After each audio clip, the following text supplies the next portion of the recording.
Assalamualaikum warahmatullahi wabarakatuh.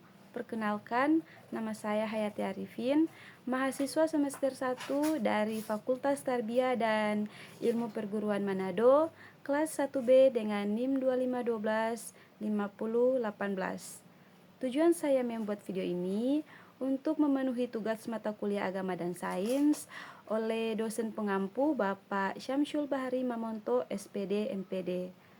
Pada kesempatan kali ini, saya akan menceritakan tentang kisah Nabi Ismail alaihi salam, dan sebelum menonton videonya, jangan lupa like dan komen ya teman-teman, karena penilaian kali ini berdasarkan like dan komen terbanyak. Terima kasih.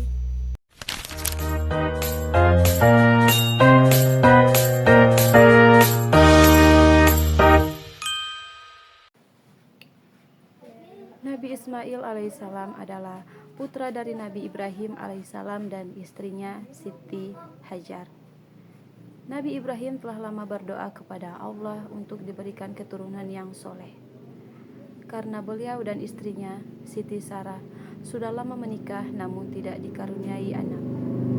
Pada usia yang sudah lanjut, Siti Hajar mengandung dan akhirnya melahirkan seorang bayi laki-laki yang diberi nama Ismail, yang berarti Allah mendengar. Kelahiran Nabi Ismail alaihissalam adalah kabar yang sangat menggembirakan bagi Nabi Ibrahim. Namun, kebahagiaan itu datang dengan ujian dari Allah. Dalam perjalanan hidupnya, Nabi Ibrahim menghadapi banyak ujian yang besar yang menguji kesabarannya dan keimanan kepada Allah. Suatu hari, Allah memerintahkan Nabi Ibrahim untuk meninggalkan Siti Hajar dan bayi Ismail di sebuah tempat yang sangat tandus dan jauh dari peradaban. Tempat itu adalah Mekah, sebuah lembah yang tidak memiliki sumber air dan sangat kering. Nabi Ibrahim pun membawa mereka berdua ke sana.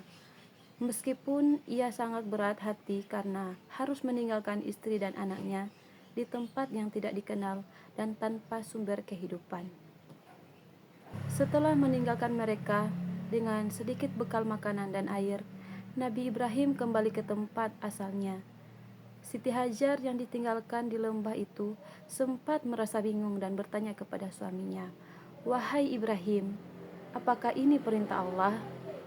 Nabi Ibrahim menjawab, "Ya, ini perintah Allah."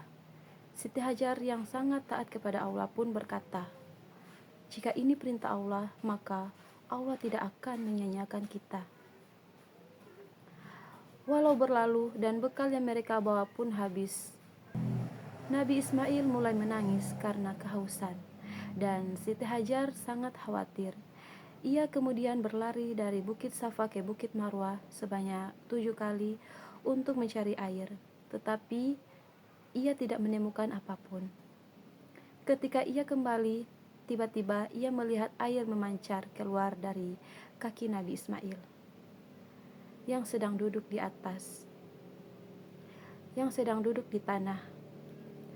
Air tersebut adalah air Zam-Zam yang hingga kini menjadi sumber kehidupan bagi banyak orang.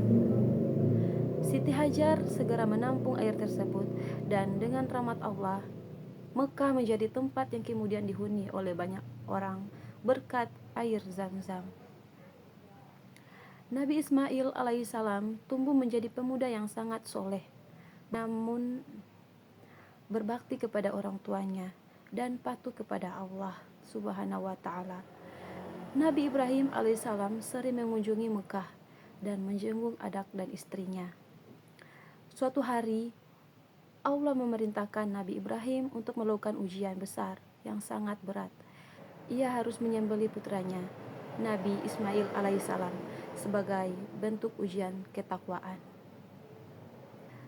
Nabi Ibrahim alaihissalam sangat terkejut ketika mendapatkan mimpi yang berulang-ulang, di mana dalam mimpi itu adalah memerintahkan Nabi Ibrahim untuk menyembelih anaknya, Nabi Ismail. Nabi Ibrahim merasa sangat berat hati, namun ia tahu bahwa mimpi adalah wahyu dari Allah Subhanahu wa ta'ala. ketika Nabi Ibrahim menceritakan mimpi tersebut kepada Nabi Ismail. Nabi Ismail menjawab dengan penuh keimanan dan keteguhan hati, "Wahai ayah, lakukanlah apa yang diperintahkan Allah. Aku akan sabar menghadapi perintahnya." Nabi Ibrahim dan Nabi Ismail kemudian pergi ke suatu tempat yang sepi untuk melakukan perintah Allah. Ketika Nabi Ibrahim hendak menyembelih Nabi Ismail, tiba-tiba Allah menurunkan wahyunya dan berkata, "Wahai Ibrahim, kamu telah membuktikan bahwa kamu ikhlas dan menjalankan perintahku." Allah kemudian menggantikan Nabi Ismail dengan seekor domba yang disembelih oleh Nabi Ibrahim sebagai pengganti Ismail. Setelah peristiwa penyembelihan ini, Nabi Ismail kembali melanjutkan tugas yang sangat penting.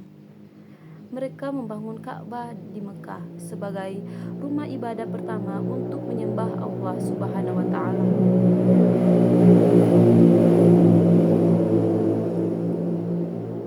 Allah memerintahkan mereka untuk menjadikan Ka'bah sebagai tempat yang suci yang akan menjadi tempat ibadah bagi umat manusia. Nabi Ibrahim dan Nabi Ismail bekerja keras membangun Ka'bah dan mereka berdoa kepada Allah agar Ka'bah menjadi tempat yang penuh berkah dan agar umat manusia selalu menyembah Allah di sana. Mereka berdoa, "Ya Allah, terimalah amal kami dan jadikan kami umat yang selalu taat kepadamu."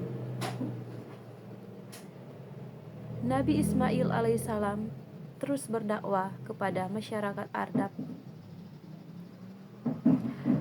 Nabi Ismail alaihissalam terus berdakwah kepada masyarakat Arab di sekitarnya. Ia mengajak mereka untuk menyembah Allah dan meninggalkan penyembahan berhala. Nabi Ismail dikenal sebagai seorang yang sangat sabar, jujur, dan penuh pengabdian kepada Allah Subhanahu wa taala. Dia juga dikenal sebagai seorang yang menepati janji dan selalu menjaga kehormatannya. Nabi Ismail alaihissalam wafat di Mekah dan dimakamkan di dekat Ka'bah, tempat yang telah ia bantu bangun bersama ayahnya, Nabi Ibrahim alaihissalam. Hingga kini, makam Nabi Ismail alaihissalam menjadi salah satu tempat yang dihormati oleh umat Islam. Pelajaran dari kisah Nabi Ismail alaihissalam adalah ketaatan kepada Allah Subhanahu wa taala. Nabi Ibrahim dan Nabi Ismail menunjukkan betapa pentingnya menjalankan perintah Allah meskipun itu adalah ujian yang sangat berat. Itulah akhir cerita dari video saya. Mohon maaf bila ada kata-kata yang salah, karena kesempurnaan hanyalah milik Allah Subhanahu wa taala. Lebih dari kurangnya saya mohon maaf. Wassalamualaikum warahmatullahi wabarakatuh.